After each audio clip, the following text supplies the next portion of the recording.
Después de 40 años de matrimonio, encontré a mi esposo en nuestra cama con una mujer de 28 años. Eso no fue lo peor. Lo peor fue descubrir que llevaban 2 años planeando declararme mentalmente incompetente para robar todo lo que había construido. El video llegó a mi teléfono a las 3:22 de la madrugada. Era de la cámara de seguridad de nuestro dormitorio que había instalado secretamente la semana anterior. En él se veía a mi esposo de 67 años, Roberto, explicándole a su amante de 28 años, Sofía, exactamente cómo iban a usar los informes médicos falsificados para declararme senil. Si estás viendo esto, suscríbete y déjame saber desde dónde me escribes, porque lo que voy a contarte es la historia de cómo una mujer de 63 años convirtió la traición más dolorosa de su vida en la venganza más satisfactoria de su existencia.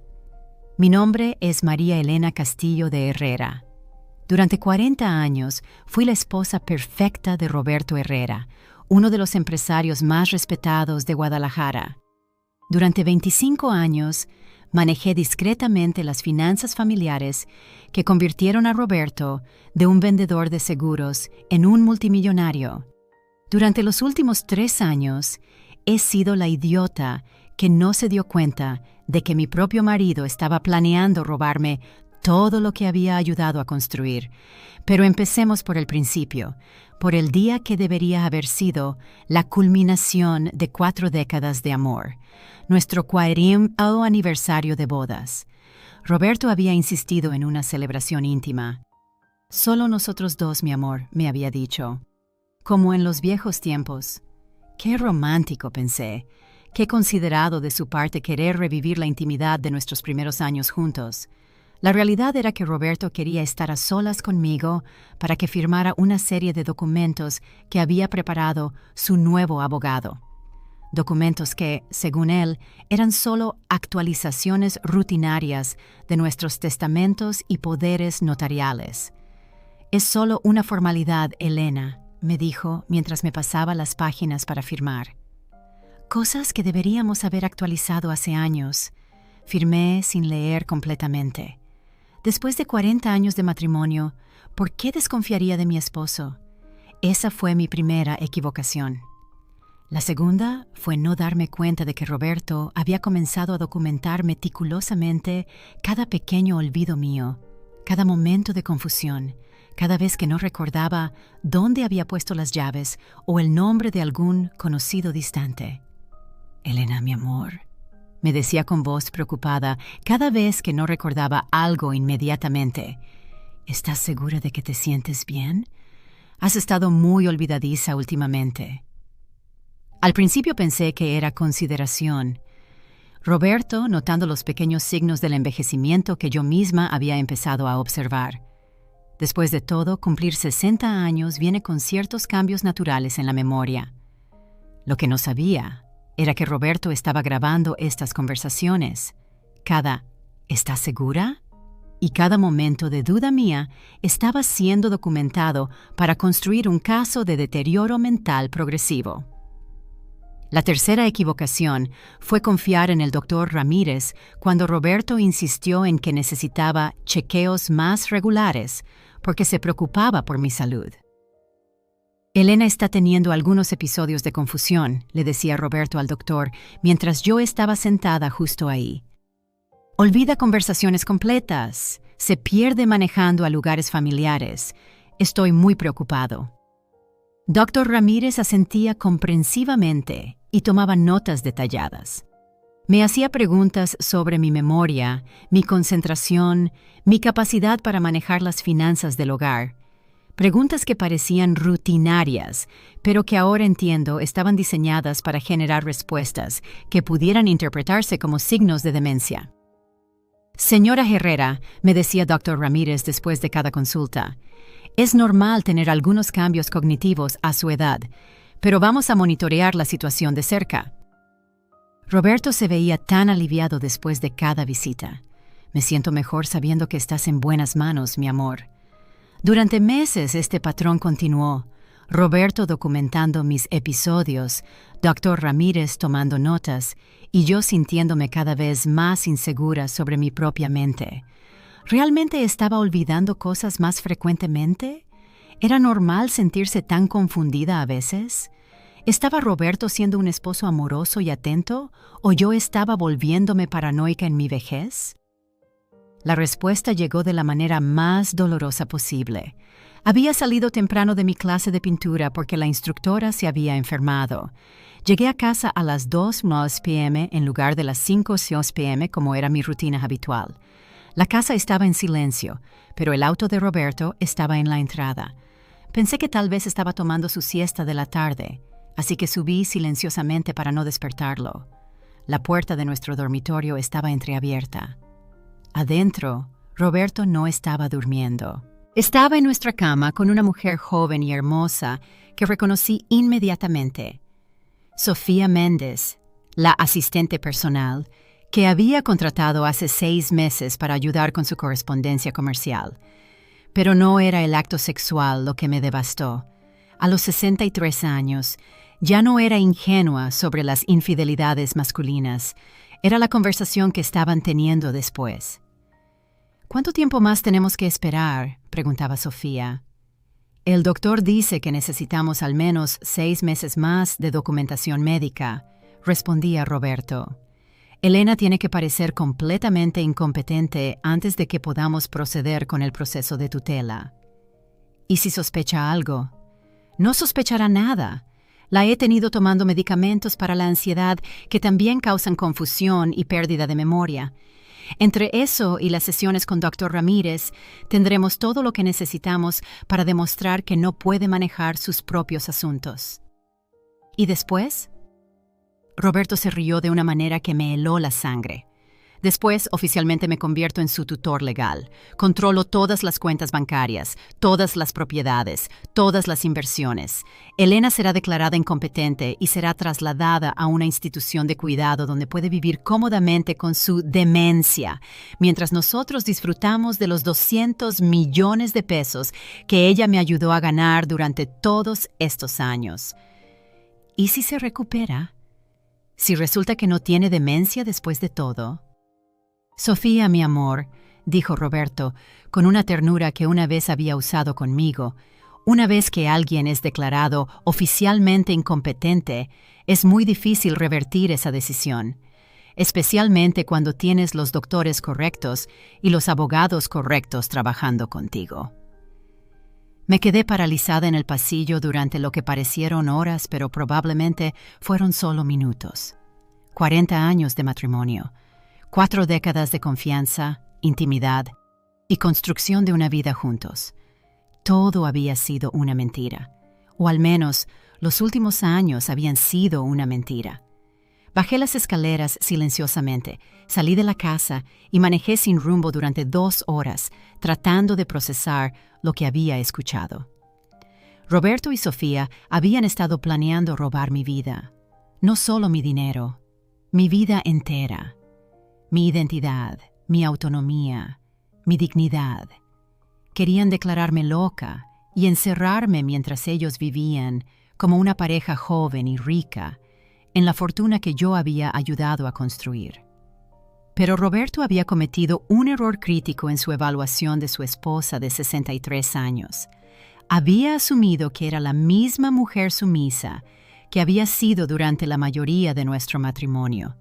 La mujer que firmaba documentos sin leer, que confiaba en su juicio sin cuestionarlo, que aceptaba sus explicaciones sin investigar. No sabía que acababa de despertar a la mujer que había manejado discretamente las finanzas familiares durante 25 años. La mujer que había construido una red de inversiones tan sofisticada que Roberto nunca había entendido completamente cómo funcionaba. La mujer que, resulta ser, tenía acceso a recursos que él nunca supo que existían. Esa noche, Roberto llegó a casa a su hora usual, me besó en la mejilla como siempre y me preguntó cómo había estado mi día. Tranquilo, le respondí. Muy tranquilo. Lo que no mencioné era que había pasado esas 2 horas haciendo las llamadas telefónicas más importantes de mi vida. Roberto pensó que había estado casado con una ama de casa sumisa durante 40 años. No tenía idea de que su dulce esposa había estado manejando en secreto un portafolio de inversiones de 300 millones de pesos que él nunca supo que existía. La primera llamada fue a Mónica Herrera, mi asesora financiera personal durante los últimos 15 años, la mujer que había ayudado a construir mi independencia financiera secreta, mientras Roberto creía que yo solo manejaba la cuenta del supermercado. María Elena, me dijo Mónica cuando le expliqué la situación. ¿Estás segura de que quieres hacer esto? Una vez que comencemos, no hay vuelta atrás. Mónica, mi esposo está planeando robarme todo y encerrarme en un manicomio. Creo que ya no hay vuelta atrás. Está bien, activaremos el protocolo que establecimos hace años. Mañana por la mañana, Roberto despertará a un mundo financiero muy diferente. Verás, durante los últimos 15 años, mientras Roberto creía que yo era solo su esposa decorativa que organizaba cenas y manejaba las tareas domésticas, había estado construyendo algo que él nunca sospechó: mi propia fortuna. Todo comenzó inocentemente. Roberto me daba una mesada mensual para gastos del hogar, pero yo era muy eficiente administrando la casa. Cada mes sobraba dinero que Roberto nunca me pedía que regresara. Al principio solo lo guardaba en una cuenta de ahorros, pero después de algunos años comencé a invertir pequeñas cantidades. Nada que Roberto notara en nuestros estados de cuenta principales. Lo que Roberto no sabía era que yo había estudiado finanzas en la universidad antes de casarme. Había abandonado mi carrera para ser esposa y madre, como se esperaba de las mujeres de mi generación, pero nunca había perdido mi comprensión de los mercados y las inversiones. Durante 15 años había estado tomando pequeñas cantidades del dinero del hogar y construyendo un portafolio que ahora valía más de 300 millones de pesos. Propiedades compradas bajo mi nombre de soltera, inversiones en mercados internacionales, cuentas bancarias en instituciones donde Roberto nunca había tenido negocios. Todo completamente legal, todo documentado apropiadamente, todo invisible para un hombre que había asumido que su esposa era financieramente ignorante. La segunda llamada fue a Ricardo Mendoza, el investigador privado más discreto de Guadalajara. Ricardo, necesito que investigues a mi esposo. ¿Sospechas infidelidad? Ya confirmé la infidelidad. Lo que necesito es evidencia de las actividades financieras ilegales que sospecho que ha estado ocultando. Durante la siguiente hora, le expliqué a Ricardo lo que había escuchado en el dormitorio. Los planes para declararme incompetente, la conspiración con el doctor Ramírez, las menciones de abogados y documentos que Roberto había estado preparando sin mi conocimiento real. María Elena, me dijo Ricardo, si lo que sospechas es cierto, tu esposo no solo está planeando cometer fraude contra ti, probablemente ya ha estado cometiendo fraude financiero durante años para mantener su estilo de vida. ¿Qué quieres decir? Hombres como Roberto no desarrollan esquemas tan sofisticados de la noche a la mañana. Si está trabajando con doctores corruptos y abogados sin escrúpulos para robarte a ti, probablemente ha estado robando a otros también. ¿A quién más podría estar robando? Clientes, socios comerciales, inversionistas. Vamos a investigar todo. La tercera llamada fue la más importante. Lic. Patricia Morales, una abogada especializada en fraude matrimonial y financial elder abuse.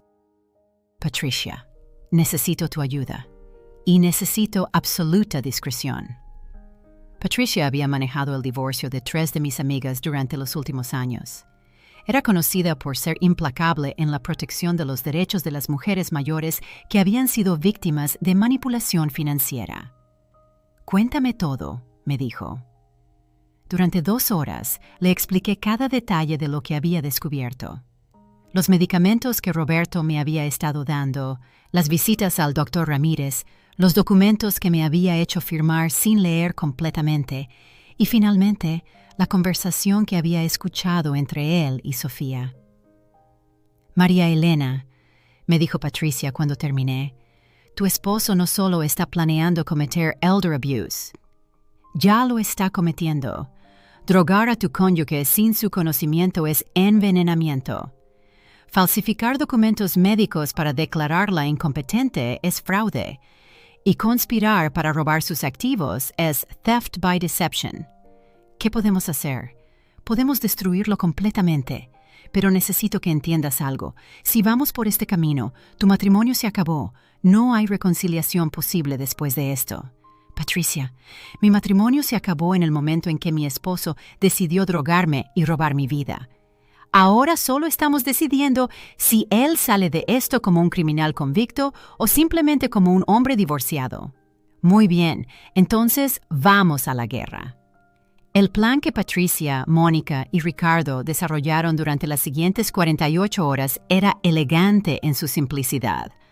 Paso 1. Dejar que Roberto continuara con su plan, pero documentar todo. Patricia arregló para que me sometiera a evaluaciones médicas independientes con doctores de su confianza, médicos que encontrarían que estaba completamente cuerda y en excelente salud mental, y que identificarían las drogas que Roberto me había estado administrando. Paso 2. Permitir que Roberto procediera con sus documentos legales fraudulentos mientras nosotros preparábamos nuestros propios documentos legítimos. Patricia ya estaba preparando papers de divorcio, órdenes de protección y demandas civiles por fraud, elder abuse y intentional infliction of emotional distress. Paso 3. Investigar las finanzas de Roberto para descubrir qué otros crímenes había estado cometiendo. Ricardo ya había comenzado a examinar los negocios de Roberto, sus asociados y sus transacciones financieras de los últimos 10 años. Paso 4. El counterattack. Cuando Roberto finalmente hiciera su movimiento para declararme incompetente, nosotros haríamos nuestro movimiento para destruir su vida completamente. Durante los siguientes días, actué exactamente como la esposa confundida y sumisa que Roberto esperaba ver. Tomé los medicamentos que me daba. Asistí a las citas con Dr. Ramírez. Firmé los documentos que Roberto me presentaba.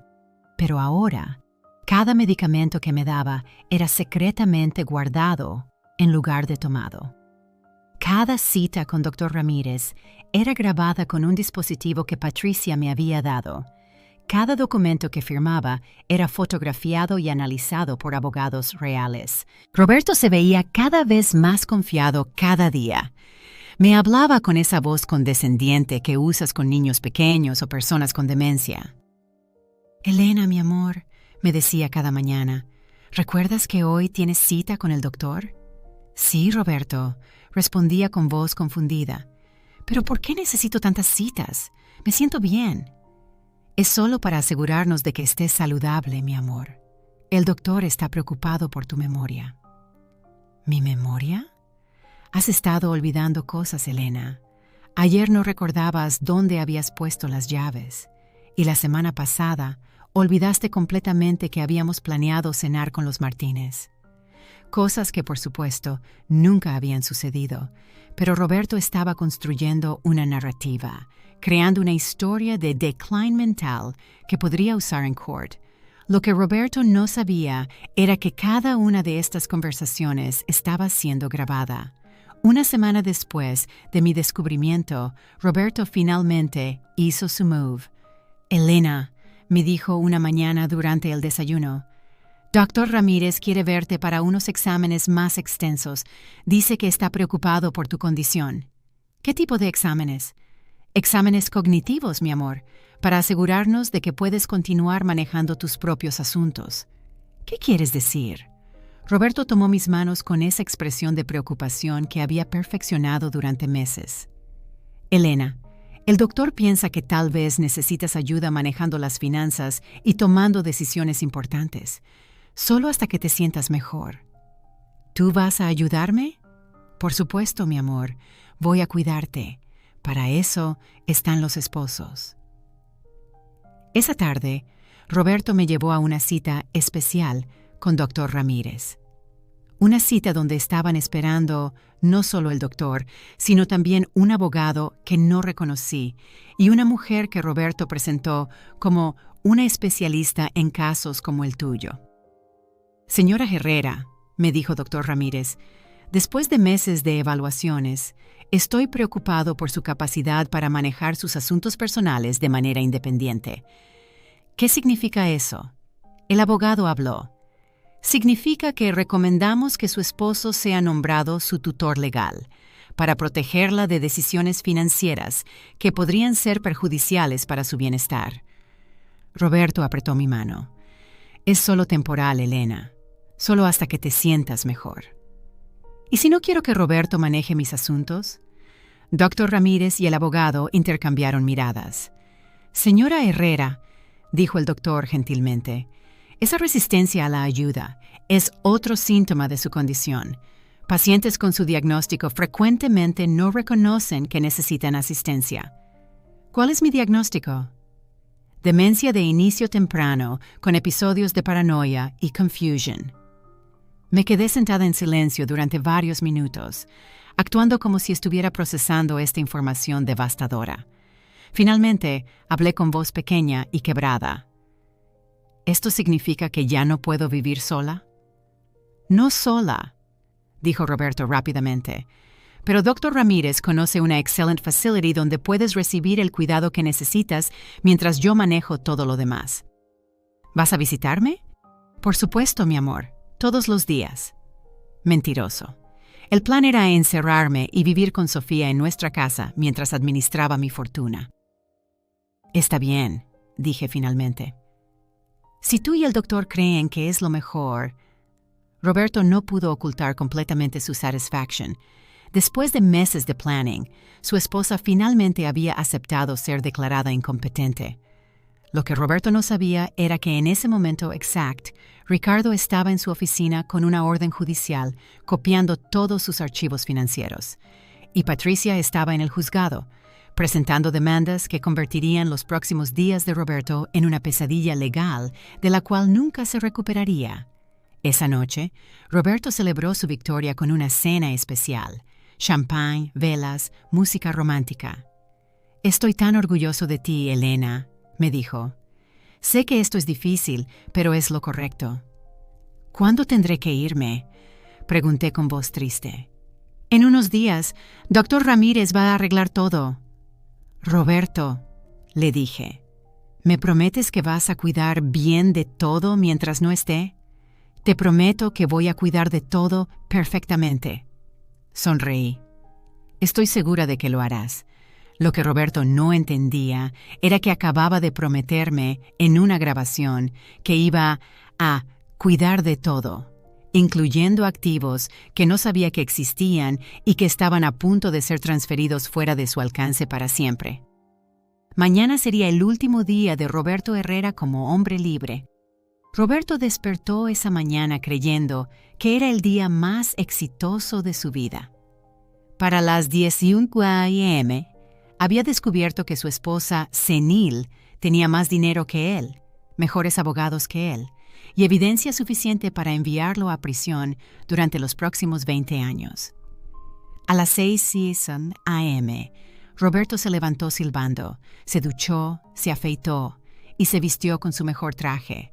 Hoy era el día que oficialmente se convertiría en tutor legal de su esposa, incompetente, y tendría acceso completo a lo que él creía eran 200 millones de pesos. Desayunamos juntos como siempre. Roberto me sirvió café con una sonrisa que no había visto en años. «¿Cómo te sientes hoy, mi amor?», me preguntó con esa voz condescendiente. «Confundida», respondí honestamente. «¿Hoy es el día que tengo que irme?» «Sí, Elena. Pero será mejor para ti. Vas a estar en un lugar seguro donde pueden cuidarte apropiadamente». ¿Y tú vas a manejar todo nuestro dinero? Voy a manejar todo, sí, para protegerte. A las 8:30 a.m., Roberto salió de casa para encontrarse con Dr. Ramírez y el abogado corrupto para finalizar los documentos de tutela. Me besó en la frente y me dijo que regresaría al mediodía para llevarme a la facilidad donde viviría a partir de ahora. «Descansa, mi amor», me dijo. «Este es un día grande para ambos». Tenía razón. Era un día grande. Solo que no de la manera que él pensaba. A las 8:45 a.m., 15 minutos después de que Roberto saliera de casa, mi verdadero equipo llegó. Patricia Morales, mi abogada, llegó con 2 asistentes legales y un folder lleno de documentos que cambiarían la vida de Roberto para siempre. Mónica Herrera, mi asesora financiera, llegó con evidencia de transferencias bancarias que habían comenzado a las 6 a.m. esa mañana. Ricardo Mendoza, mi investigador privado, llegó con suficiente evidencia de los crímenes de Roberto para llenar 3 cajas de archivo. ¿Estás lista, María Elena?, me preguntó Patricia. He estado lista durante 40 años, respondí. Simplemente no lo sabía. La primera llamada fue al banco principal donde Roberto tenía sus cuentas comerciales. «Habla María Elena Castillo», le dije al gerente del banco. «Necesito reportar actividad fraudulenta en las cuentas conjuntas de mi esposo». «¿Qué tipo de actividad fraudulenta, señora Castillo?» «Mi esposo ha estado falsificando documentos médicos para declararme mentalmente incompetente para robar activos matrimoniales. Tengo órdenes judiciales que congelan todas las cuentas hasta que se resuelva la investigación criminal». En 15 minutos, todas las cuentas bancarias de Roberto estaban congeladas, sus tarjetas de crédito canceladas, su acceso a cualquier fondo que hubiera considerado suyo eliminado. La segunda llamada fue a la oficina de Roberto. «¿Sofía Méndez?», pregunté cuando contestó el teléfono. «Sí, ¿quién habla?» «Habla María Elena Herrera, la esposa senil de Roberto. Tengo algunas preguntas sobre tu relación con mi esposo». Silencio total en la línea. «Sofía, sé sobre ustedes dos. Sé sobre sus planes para robar mi dinero. Y tengo grabaciones de conversaciones donde tú y Roberto discuten exactamente cómo van a cometer elder abuse en mi contra». «Señora Herrera, yo no sé de qué está hablando». «Por supuesto que sabes, pero aquí está lo que tal vez no sepas. Roberto no tiene el dinero que cree que tiene. La mayoría de la fortuna familiar está en cuentas que están únicamente bajo mi nombre, cuentas que él nunca supo que existían. Eso es imposible. ¿Te dijo Roberto que éramos ricos por sus negocios brillantes? Te mintió. Somos ricos porque durante 25 años yo convertí una empresa pequeña en un imperio usando mis propios conocimientos financieros. Roberto fue la cara pública, pero yo fui el cerebro detrás de cada decisión exitosa. Usted está mintiendo. Sofía, en este momento, Roberto está en la oficina del Dr. Ramírez creyendo que va a firmar documentos que le dan acceso a 200 millones de pesos. Lo que no sabe es que esos 200 millones se movieron a cuentas offshore hace 3 horas. ¿Qué? También hay algo más que deberías saber. La policía tiene órdenes de arresto para Roberto, para el Dr. Ramírez y para ti, por elder abuse, fraude, conspiracy y una docena de otros cargos. La línea se quedó en silencio. Sofía, si llegas a la estación de policía en la próxima hora y cooperas completamente, mi abogada puede negociar un deal que te mantenga fuera de prisión. Si esperas a que te arresten, ¿qué quiere que haga? Quiero que grabes tu conversación con Roberto cuando descubra que no hay dinero que robar. Quiero que documentes su reacción cuando se dé cuenta de que su esposa, senil, lo superó en inteligencia. ¿Y a cambio? A cambio, testificas contra Roberto y Dr. Ramírez, devuelves cualquier dinero que ya te haya dado y sales de esto con libertad condicional en lugar de 10 años en prisión. Sofía colgó sin responder, pero Patricia me aseguró que llamaría de vuelta dentro de 1 hora. Las mujeres jóvenes que se involucraban con hombres casados por dinero generalmente no estaban dispuestas a ir a prisión por ellos. A las 10 a.m. recibí la llamada que había estado esperando. ¿María Elena? Era la voz de Roberto, pero sonaba completamente diferente. Pánico, confusión, terror. «Hola, Roberto». ¿Cómo van las cosas en la oficina del doctor? ¿Qué hiciste? ¿Qué quieres decir, mi amor? Las cuentas bancarias están todas congeladas. El banco dice que reportaste actividad fraudulenta. ¿Reporté qué? Roberto, no entiendo de qué estás hablando. Estoy en casa esperando a que regreses para llevarme al hospital. No te hagas la tonta conmigo. Sé que fuiste tú. Roberto, estás asustándome. ¿Por qué estás gritando? ¿No se supone que tengo demencia?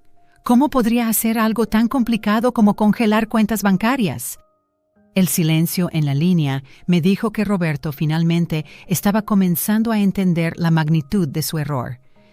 Elena, dijo lentamente, ¿has estado fingiendo? ¿Fingiendo qué, Roberto? La demencia, la confusión, los problemas de memoria. Roberto, mi amor, después de 40 años de matrimonio, ¿realmente pensaste que no me daría cuenta de que me estabas drogando? ¿Cómo me di cuenta? O tal vez la pregunta real es, ¿cómo pensaste que ibas a salirte con la tuya? Elena, podemos arreglar esto. Podemos hablar. Oh, vamos a hablar, Roberto. Tú, yo, mi abogada, tu abogada, los fiscales federales y probablemente un jurado de 12 personas. ¿Fiscales federales? Elder abuse es un crimen federal, Roberto. Drogar a tu esposa sin su consentimiento es envenenamiento. Falsificar documentos médicos es fraude. Conspirar para robar activos matrimoniales es theft. Elena, por favor. ¿Sabes qué es lo más gracioso de todo esto, Roberto? Tú planeaste robarme 200 millones de pesos. Pero si hubieras sido honesto conmigo desde el principio, si me hubieras tratado como una socia igual en nuestro matrimonio, habrías tenido acceso a 500 millones. ¿Qué? Durante 15 años he estado invirtiendo discretamente dinero de la casa, dinero que tú me dabas y nunca me pedías de vuelta. Lo convertí en una fortuna que es más grande que todo lo que construimos juntos. Eso es imposible. Roberto, yo manejé nuestras finanzas familiares durante 25 años. ¿Realmente pensaste que era tan estúpida sobre el dinero como fingí ser? ¿Dónde está ese dinero ahora? En cuentas que tú nunca vas a ver, en inversiones que tú nunca vas a tocar, en países que no tienen tratados de extradición contigo. Elena, escúchame. No, Roberto, tú escúchame. Tengo grabaciones de ti y Sofía planeando robar mi vida. Tengo evidencia de que me estabas drogando. Tengo documentos que prueban que Dr. Ramírez estaba falsificando reportes médicos. ¿Podemos hacer un deal? El único deal que voy a hacer es este.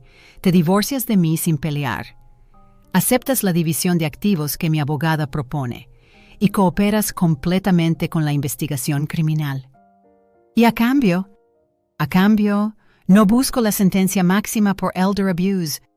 ¿Cuál es la sentencia máxima? 20 años en prisión federal. Roberto se quedó callado durante tanto tiempo que pensé que había colgado. Roberto, ¿estás ahí? ¿Cómo pudiste hacer esto? ¿Hacer qué? ¿Protegerme de un marido que quería robarme y encerrarme? ¿Usar mi propia inteligencia para superarte en tu propio juego? Confié en ti durante 40 años. Y yo confié en ti durante 40 años. La diferencia es que tu traición fue criminal. Elena, Roberto, escúchame muy claramente. En este momento hay agentes federales esperándote en tu oficina. Puedes entregarte voluntariamente y cooperar, o puedes huir y hacer esto mucho peor para ti mismo. ¿Agentes federales? ¿Pensaste que esto iba a ser solo un divorcio complicado? Roberto, intentaste cometer elder abuse contra una mujer que tiene conexiones en los sectores financiero y legal de todo México. ¿Qué conexiones? Las conexiones que hice durante los 25 años que manejé nuestras finanzas, mientras tú creías que yo solo organizaba cenas. En ese momento, escuché voces en el fondo de la llamada. Voces que decían, Roberto Herrera está arrestado por elder abuse, conspiracy to commit fraud. La llamada se cortó. A las 10:47 a.m. Patricia recibió confirmación de que Roberto había sido arrestado. A las 11:15 a.m., Dr. Ramírez también fue arrestado en su oficina. A las 11:30 a.m., Sofía se presentó voluntariamente en la estación de policía con un abogado. A las 12 p.m., exactamente cuando Roberto había planeado regresar a casa para llevarme al hospital, yo estaba sentada en mi sala tomando champán con mi equipo legal, celebrando la destrucción completa de un hombre que había intentado robar mi vida. ¿Cómo te sientes?, me preguntó Patricia. Como si hubiera despertado de una pesadilla de 40 años, respondí. ¿Tienes algún remordimiento? Pensé en la pregunta cuidadosamente. 40 años de matrimonio. 40 años de confiar en un hombre que resulta había estado planeando traicionarme de la manera más cruel posible. Patricia, le dije finalmente, mi único remordimiento es no haber hecho esto hace 20 años. Pensé que el arresto de Roberto sería el final de la historia. No tenía idea de que era solo el comienzo de descubrir cuán profundo llegaba realmente su engaño y cuántas otras mujeres habían sido sus víctimas. 3 días después del arresto de Roberto, Patricia me llamó con noticias que me helaron la sangre. María Elena, necesitas venir a mi oficina inmediatamente. La investigación de Ricardo ha descubierto algo que cambia todo lo que pensábamos sobre tu esposo. 1 hora después, estaba sentada en la oficina de Patricia, mirando evidencia que hacía que la traición personal de Roberto pareciera pequeña en comparación. María Elena, me dijo Ricardo, tu esposo no es un hombre que se volvió corrupto recientemente, es un criminal profesional que ha estado operando durante al menos 15 años. Me mostró archivos que había encontrado en la oficina de Roberto. Archivos que mostraban un patrón sistemático de targeting mujeres mayores adineradas, ganando su confianza y luego robando sus fortunas. ¿Cuántas mujeres?, pregunté. Hasta ahora hemos identificado a 12, pero creemos que puede haber más. Ricardo me mostró fotografías y documentos. Mujeres entre 55 y 75 años, todas viudas o divorciadas, todas con herencias significativas o negocios prósperos. Mira esto, me dijo, señalando un archivo marcado con el nombre Esperanza Morales. Dentro había documentos que mostraban que Roberto había cortejado a una viuda de 67 años en Monterrey hace 5 años. Se había casado con ella después de 6 meses de romance. 18 meses después, ella había muerto en un accidente doméstico y Roberto había heredado toda su fortuna.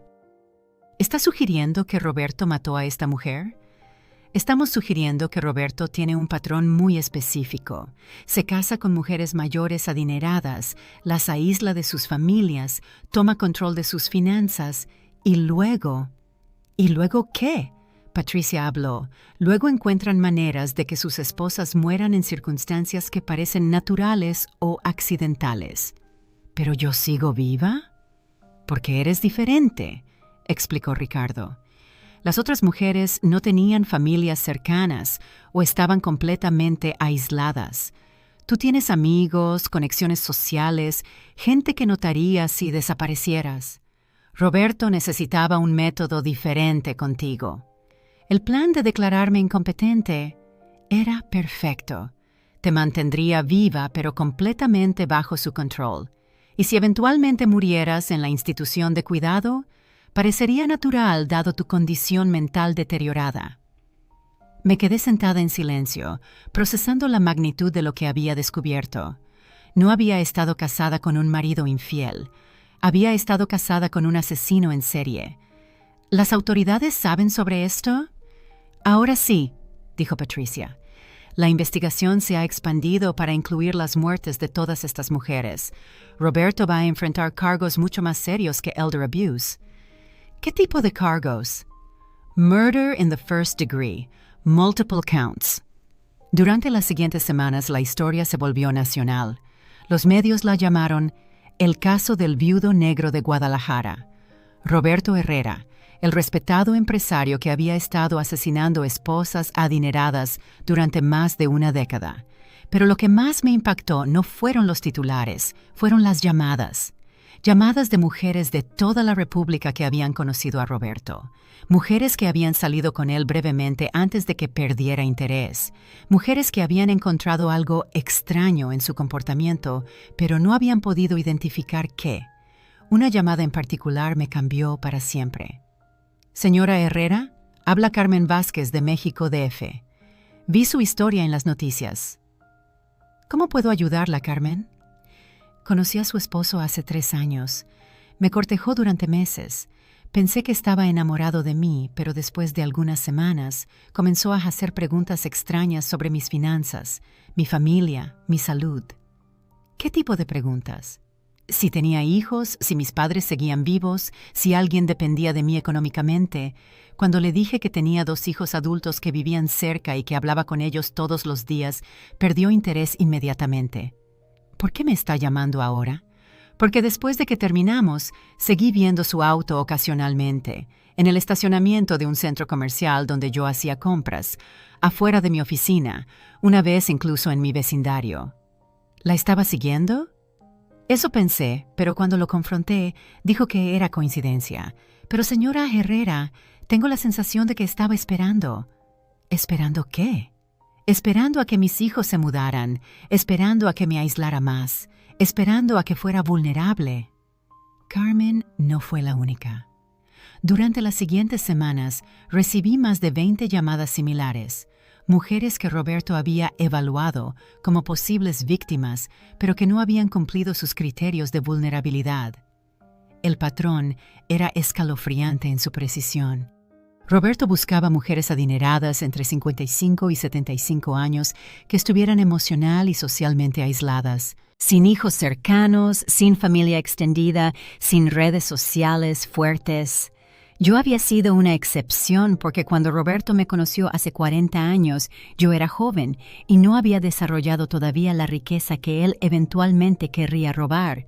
Para cuando me volví un target atractivo, ya estábamos casados y él tenía que trabajar dentro de esa estructura. María Elena, me dijo Patricia una tarde, hay algo más que necesitas saber. ¿Qué más puede haber? La investigación ha descubierto que Roberto no trabajaba solo. ¿Qué quieres decir? Tenía un network.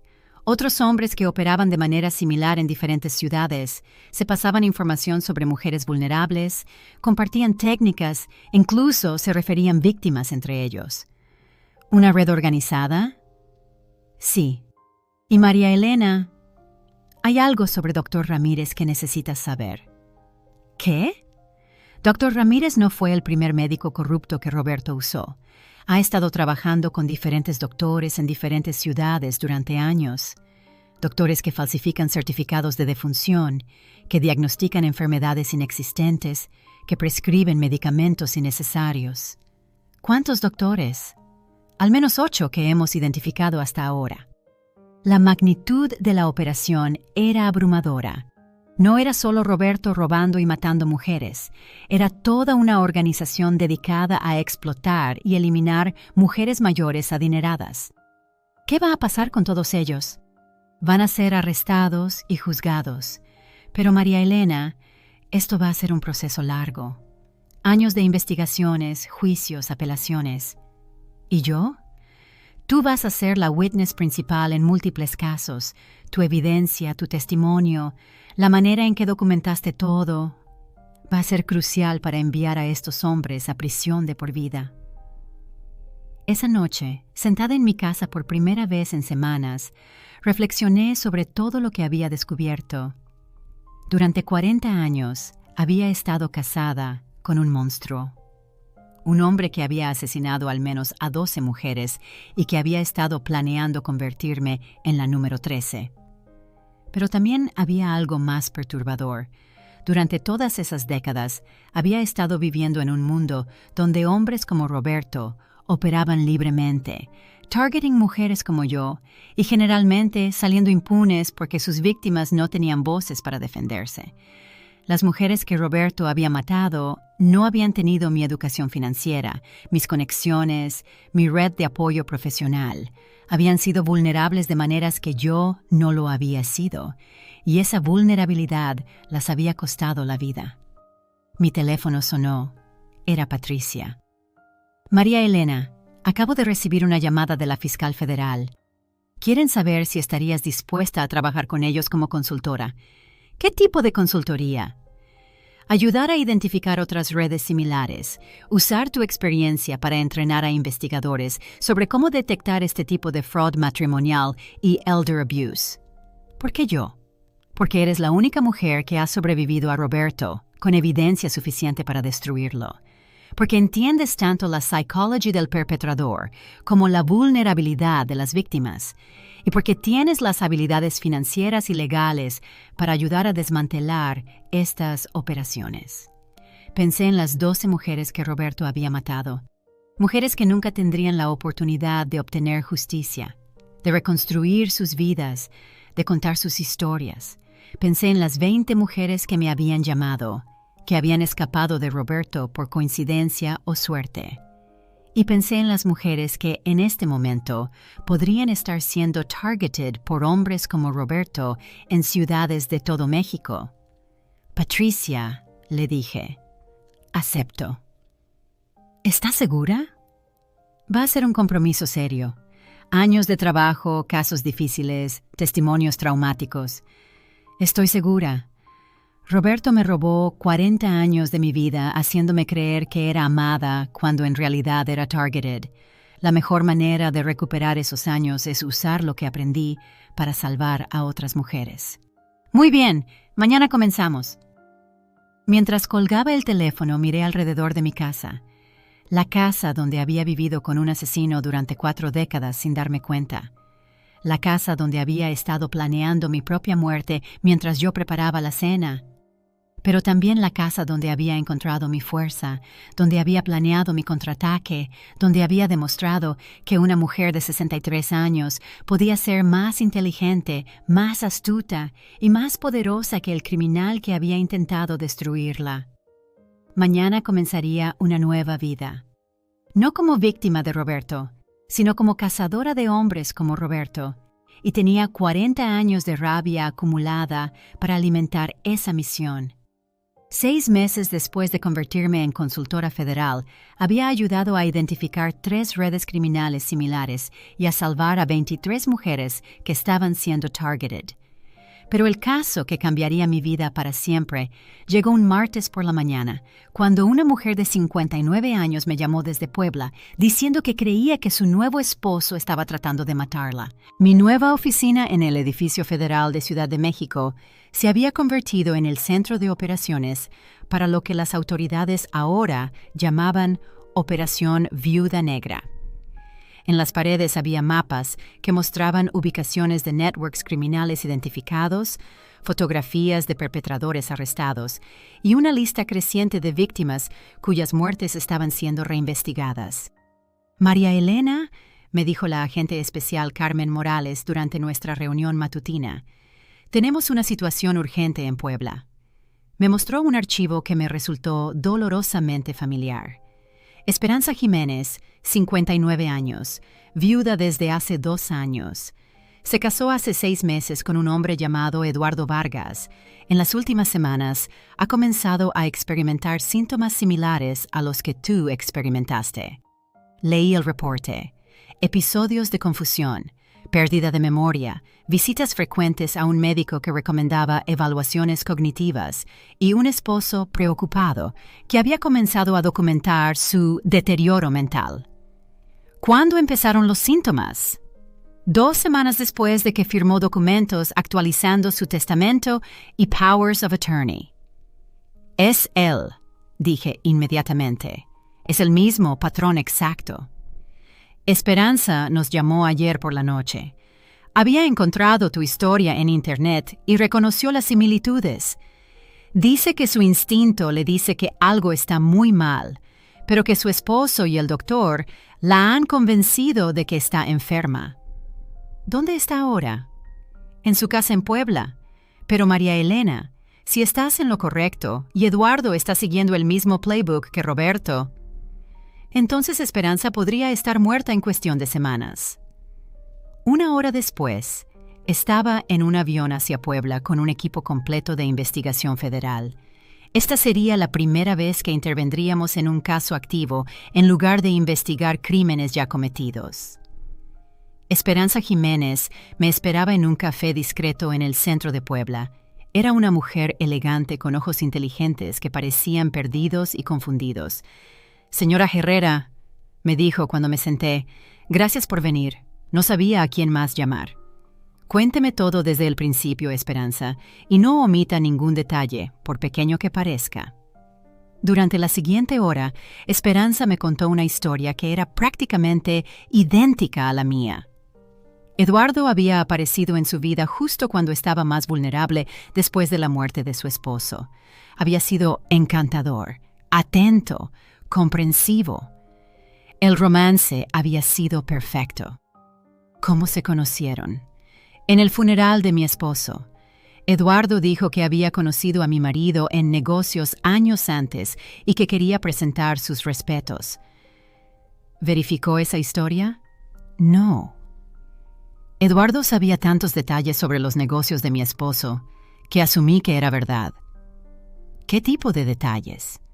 Nombres de clientes, ubicaciones de proyectos, incluso algunos problemas financieros que mi esposo había tenido años antes. Le expliqué a Esperanza algo que había aprendido durante mi trabajo con los federales. Los criminales, como Eduardo, investigaban meticulosamente a sus objetivos antes de hacer contacto. Conocían detalles íntimos sobre las vidas de sus víctimas antes de que las víctimas supieran que existían. Esperanza, ¿cuándo comenzó a sentirse confundida? Hace unas 3 semanas. Al principio pensé que era el estrés del nuevo matrimonio, adaptarme a vivir con alguien nuevo después de tantos años sola. ¿Qué tipo de confusión? Olvido dónde pongo las cosas. A veces no recuerdo conversaciones que Eduardo dice que tuvimos. Ayer me perdí manejando a casa desde el supermercado, un camino que he tomado durante 15 años. ¿Eduardo ha documentado estos episodios? Sí, toma notas, dice que es para mostrarle al doctor y ha estado grabando nuestras conversaciones en su teléfono para ayudarme a recordar. ¿Está tomando algún medicamento nuevo? Eduardo me da vitaminas todas las mañanas, dice que son para la memoria y la concentración. Supe inmediatamente que no eran vitaminas. Esperanza, necesito que pare de tomar esas píldoras inmediatamente y necesito que me permita llevarla a un médico independiente para exámenes de sangre. ¿Cree que Eduardo me está drogando? Creo que Eduardo está siguiendo exactamente el mismo playbook que usó mi esposo, y si tengo razón, está en peligro inmediato.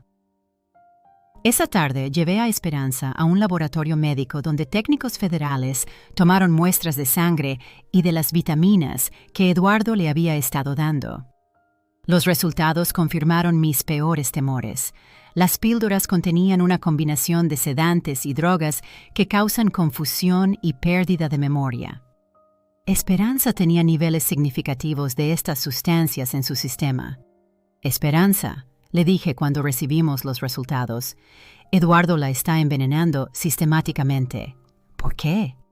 Para declararla mentalmente incompetente, tomar control de sus activos y, eventualmente, eliminarla. ¿Cree que planea matarme? Esperanza, he visto este patrón 12 veces antes. Ninguna de esas mujeres sobrevivió.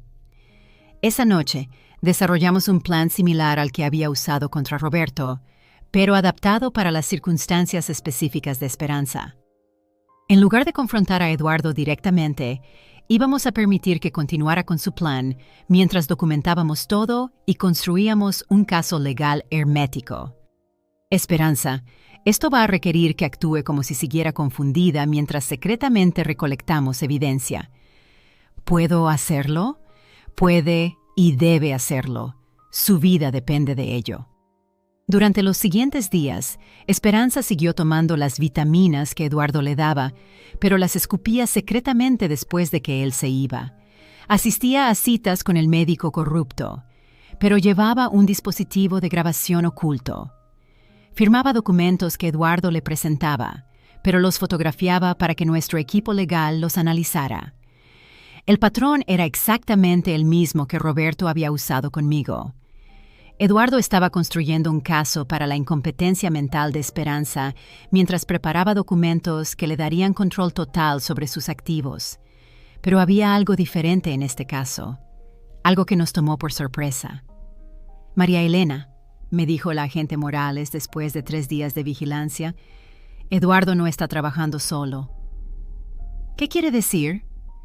Hay otra mujer involucrada, alguien que se presenta como terapeuta familiar pero que no tiene licencia para practicar. ¿Quién es? Se llama Sofía Méndez. Mi sangre se heló. Era el mismo nombre de la amante de Roberto. ¿Podría ser la misma persona? Es posible. Estamos verificando, pero si es la misma Sofía, entonces no solo encontramos a Eduardo, encontramos a alguien de la red original de Roberto. Los análisis confirmaron nuestras sospechas. Era la misma Sofía que había estado trabajando con Roberto. La mujer que había cooperado con las autoridades y recibido libertad condicional estaba ahora trabajando con otro criminal, targeting otra mujer usando las mismas técnicas. Había violado los términos de su libertad condicional, me explicó la agente Morales, y eso significa que podemos arrestarla inmediatamente. ¿Pero qué pasa con Eduardo? Eduardo no sabe que sabemos sobre Sofía. Podemos usar eso a nuestro favor. El plan final fue más complejo que cualquier cosa que habíamos intentado antes. Íbamos a arrestar a Sofía secretamente, pero hacerle creer a Eduardo que ella había simplemente desaparecido.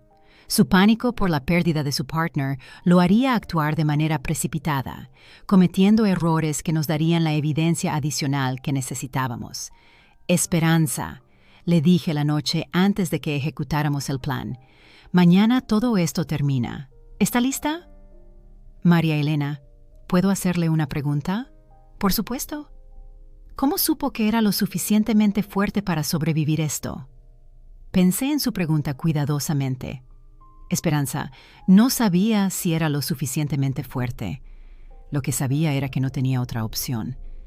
Era sobrevivir y luchar, o morir como víctima. ¿Y después? ¿Después de que Eduardo sea arrestado? Después, va a reconstruir su vida, va a ser más cuidadosa sobre en quién confía, y tal vez, si quiere, puede ayudar a otras mujeres que están pasando por lo mismo. Como usted, como yo. A la mañana siguiente, cuando Eduardo se despertó para dar a Esperanza sus vitaminas diarias, no tenía idea de que su mundo estaba a punto de colapsar, y esta vez yo iba a estar ahí para verlo suceder.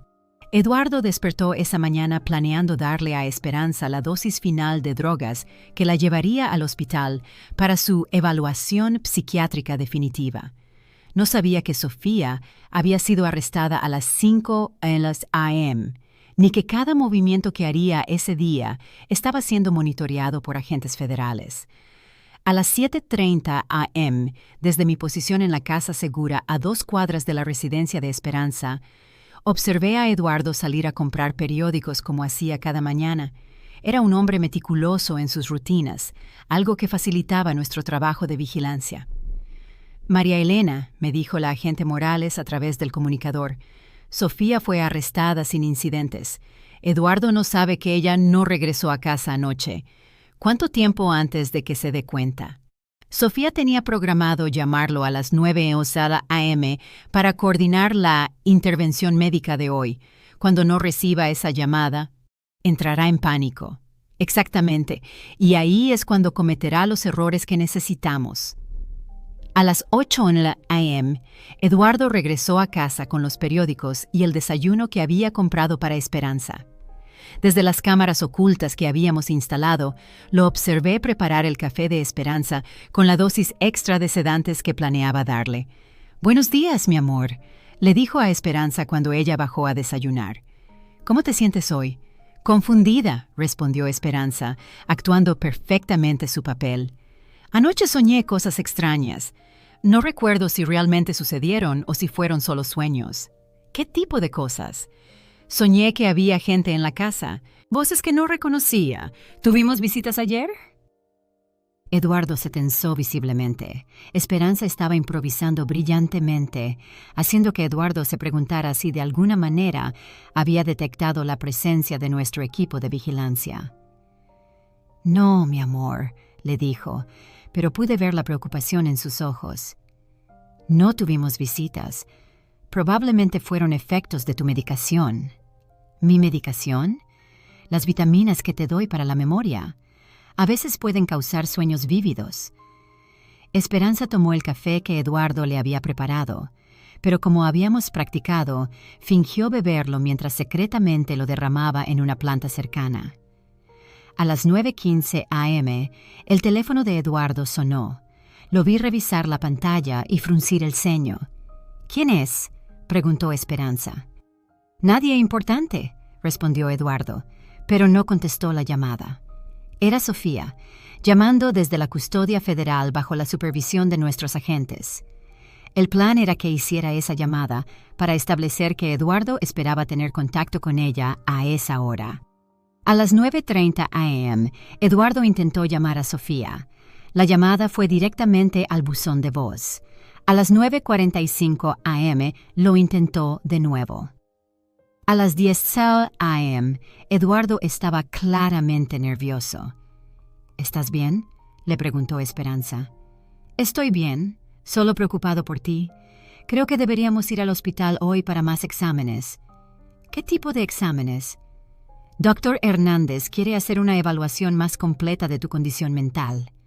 Esperanza actuó como si estuviera procesando esta información con confusión.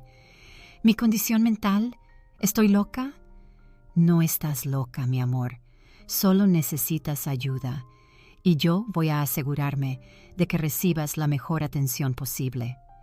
A las 10:30 a.m., Eduardo recibió una llamada de Dr. Hernández, el médico corrupto que había estado facilitando el diagnóstico falso de Esperanza. «Eduardo, escuchamos a través de nuestros dispositivos de vigilancia. ¿Dónde está tu asociada? Se suponía que estaría aquí hace media hora para revisar los documentos finales». «Ha habido una complicación», respondió Eduardo. «Tal vez deberíamos posponer». «No podemos posponer. Ya preparé el hospital. Los documentos están listos. Si no procedemos hoy, tendré que explicar por qué cancelé la evaluación psiquiátrica. Dame una hora. Voy a resolver esto». Después de colgar, Eduardo inmediatamente intentó llamar a Sofía otra vez. Cuando no contestó, marcó un número diferente. «Necesito hablar con Sofía Méndez», le dijo a quien contestó. «Es urgente». Escuchamos la respuesta a través de nuestros dispositivos. «Lo siento, señor. La señorita Méndez no se reportó al trabajo hoy. No sabemos dónde está». Eduardo colgó y se dirigió inmediatamente a su laptop. Lo observamos mientras enviaba emails frenéticos, hacía más llamadas telefónicas y claramente trataba de localizar a su partner desaparecida. «María Elena», me dijo la agente Morales, «Eduardo está comenzando a entrar en pánico.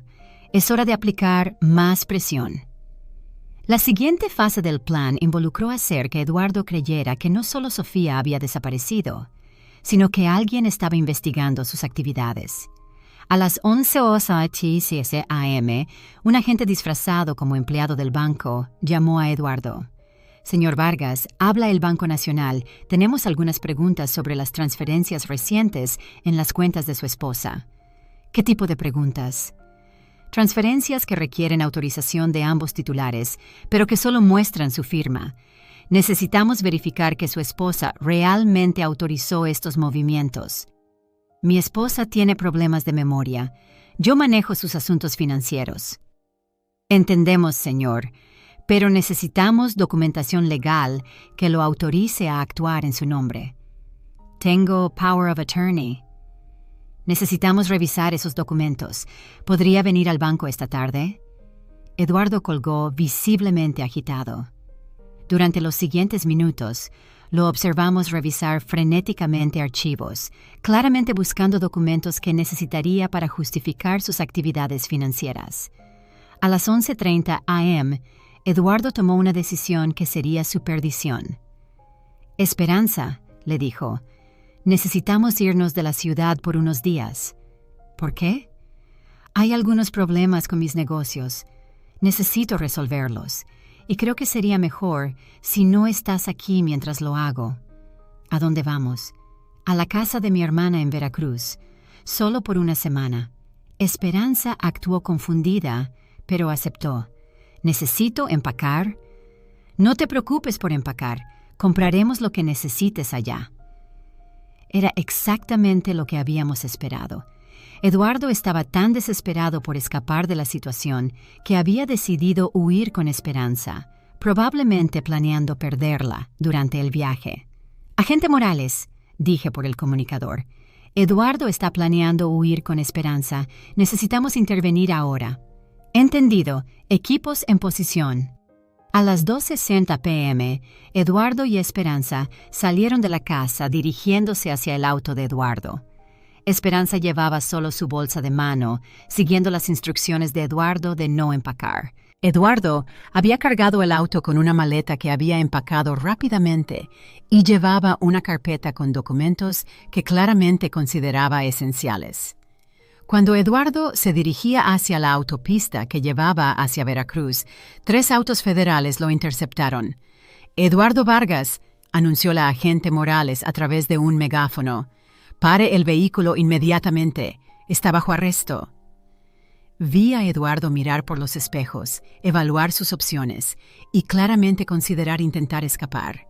Pero con Esperanza en el auto y agentes federales bloqueando cada ruta de escape, no tenía a dónde ir. Detuvo el auto. Mientras los agentes sacaban a Eduardo del vehículo y le leían sus derechos, yo salí de mi auto de vigilancia y caminé hacia Esperanza. «¿Estás bien?», le pregunté. «Creo que sí», respondió, pero estaba temblando. «María Elena, ¿realmente iba a matarme?». Miré hacia Eduardo, que estaba siendo esposado mientras gritaba que todo era un malentendido, que él amaba a su esposa, que nunca le haría daño. «Esperanza», le dije. En la maleta de Eduardo encontramos documentos que muestran que había comprado una póliza de seguro de vida a tu nombre por 50 millones de pesos. Una póliza fechada hace apenas 2 semanas. ¿Qué significa eso? Significa que no solo planeaba robarte, planeaba matarte y cobrar el seguro. Esperanza se quedó callada durante varios minutos, procesando cuán cerca había estado de convertirse en otra estadística. ¿Y ahora qué pasa? Ahora Eduardo va a enfrentar cargos por attempted murder, elder abuse, fraud y conspiracy. Va a pasar el resto de su vida en prisión. ¿Y Sofía? Sofía violó su libertad condicional. Va a regresar a prisión para cumplir su sentencia completa, más tiempo adicional por los nuevos cargos. ¿Y yo? Tú vas a recuperar tu vida, vas a recibir terapia para procesar todo esto, y cuando estés lista, tal vez puedas ayudar a otras mujeres que están pasando por lo mismo. Esa noche, mientras los medios reportaban el arresto de Eduardo Vargas y la desarticulación de otra red criminal, me senté en mi hotel en Puebla, reflexionando sobre lo que habíamos logrado. En 6 meses, como consultora federal, habíamos salvado a 24 mujeres de destinos similares al que yo había enfrentado. Habíamos arrestado a 31 criminales. Habíamos desmantelado 4 redes organizadas. Pero más importante, habíamos enviado un mensaje claro a predadores como Eduardo y Roberto. Las mujeres mayores ya no eran blancos fáciles. Ya no estaban solas e indefensas. Mi teléfono sonó. Era la agente Morales. «María Elena, acabamos de recibir una llamada de Monterrey. Una mujer de 61 años cree que su nuevo novio está planeando algo similar a lo que Eduardo estaba haciendo con Esperanza». «¿Cuándo salimos?» «El vuelo sale mañana por la mañana». Sonreí mientras empacaba mi maleta. Roberto había intentado convertirme en una víctima. En lugar de eso, me había convertido en la cazadora más efectiva que estos criminales habían enfrentado jamás. Y tenía la intención de seguir cazando hasta que no quedara ni uno de ellos libre.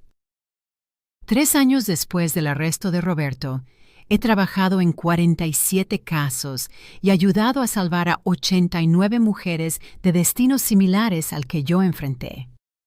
Roberto murió en prisión el año pasado, aparentemente un ataque al corazón, aunque algunos dicen que fue justicia carcelaria. No lloré en su funeral, pero sí sonreí. Estoy sentada en mi nueva oficina permanente en Ciudad de México, que ahora es el Centro Nacional para la Investigación de Redes de Elder Abuse. En mi escritorio hay una fotografía de las 89 mujeres que hemos salvado durante los últimos 3 años, todas vivas, todas libres, todas recuperando las vidas que criminales como Roberto trataron de robarles.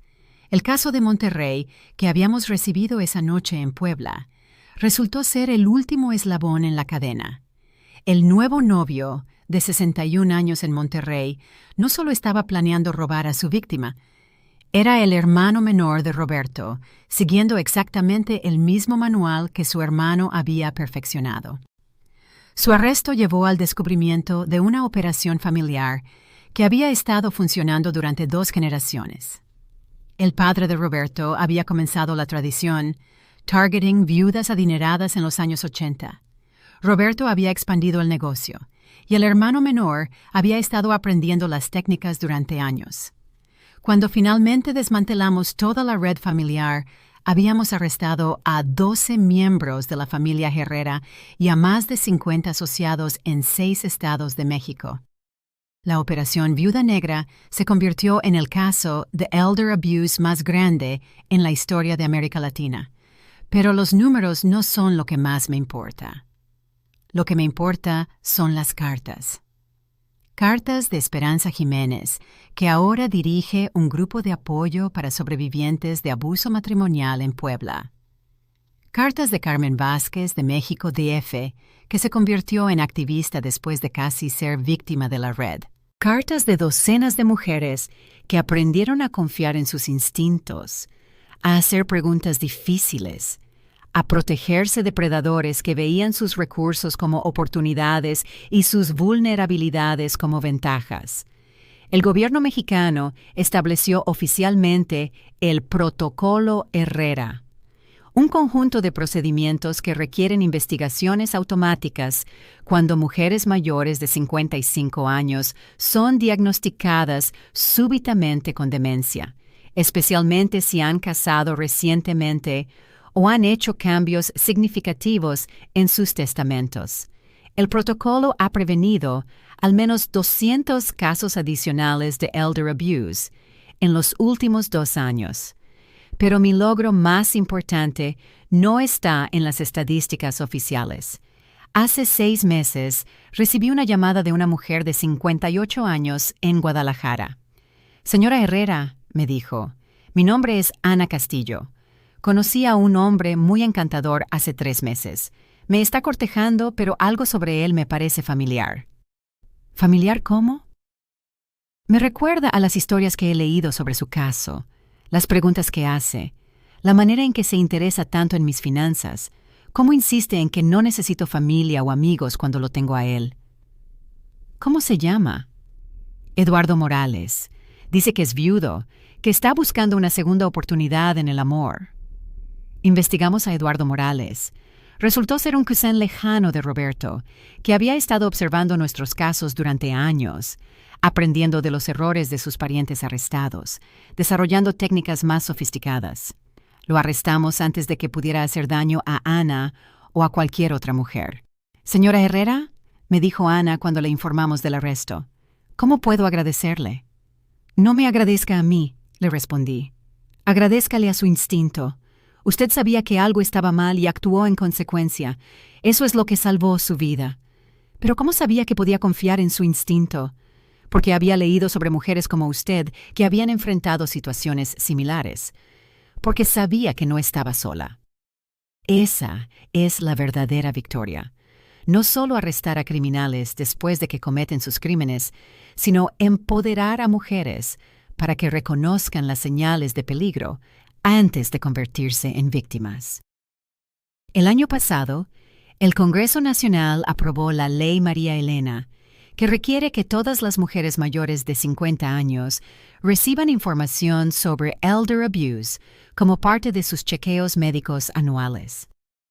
La ley también establece un número telefónico nacional donde mujeres pueden reportar comportamientos sospechosos de manera anónima. Durante nuestro primer año de operación, recibimos más de 3,000 llamadas. Investigamos 800 casos. Arrestamos a 127 perpetradores. Más importante, prevenimos aproximadamente 400 casos de elder abuse antes de que comenzaran. Hoy es mi cumpleaños número 67. El mismo cumpleaños que Roberto había planeado que fuera mi último como mujer libre. En lugar de estar encerrada en una institución psiquiátrica como Roberto había planeado, estoy sentada en mi oficina revisando propuestas para expandir nuestro programa a Colombia y Argentina. En lugar de estar muerta como Roberto eventualmente había planeado, estoy viva, saludable y más poderosa de lo que jamás imaginé posible. Mi teléfono suena. Es Patricia, mi abogada, ahora una de mis mejores amigas. María Elena, ¿estás lista para la celebración? ¿Qué celebración? ¿Olvidaste que organizamos una fiesta para ti? 93 mujeres que has ayudado a salvar van a estar ahí. Esperanza voló desde Puebla. Carmen manejó desde el DF. Incluso Ana va a venir.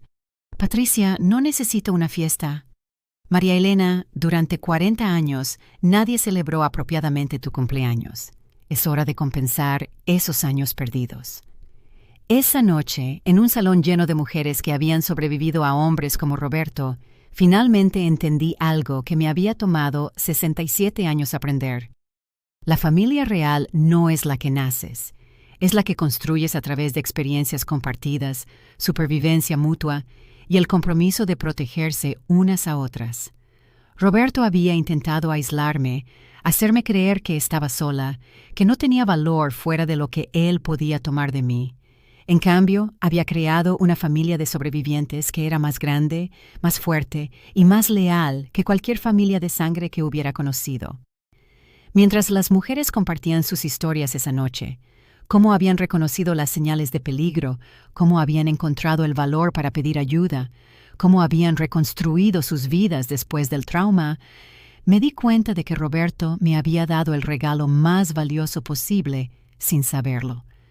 Me había enseñado exactamente qué tipo de mujer no quería ser, una víctima.